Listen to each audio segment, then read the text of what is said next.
හනා රංජන්ව දැක්කේ නෑ වගේ රංජන් ළඟ හිටපු බාතියට අත දෙයි. රංජන්ට සිදු වූ හිතා ගන්න බැරි සිදුවීම.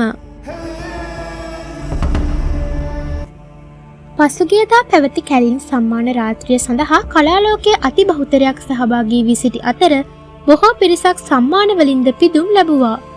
තාරුණ්‍ය ජනප්‍රිය ගායිකාව ලෙස ගායන ශිල්පිනී හනා සපා සම්මානයට පාත්‍ර වූ අතර එහිදී හිතා ගැනීමට පවා නොහැකි සිදුවීමක් වී තිබුණා.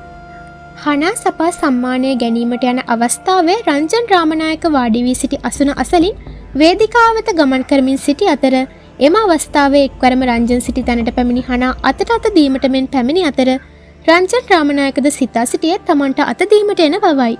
රංජන්ද ඇය පිළිගැනීමට සූදානම් වන විටම හනා සපා විසින් රංජන් රාමනායක වාඩි වී සිටි අසුනට එහා අසුනේ සිටි බාතියට අත දී රංජන් රාමනායක නොදැක්කාසේ යනු ලැබුවා.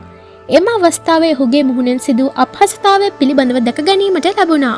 එම සිදුවීමෙන් පසුව හනා සපා වෙත රසිකයන්ගෙන් දැඩි විරෝධයක් එල්ල වී ඇති අතර ප්‍රවීණයන්ට ගරු කිරීමටවත් නොදන්නා තරුණ කලාකරුවන් පිළිබඳව බොහෝ පිරිස් කනගාටුව පළ කර ඇති ආකාරය දැක ගන්නට ලැබෙනවා.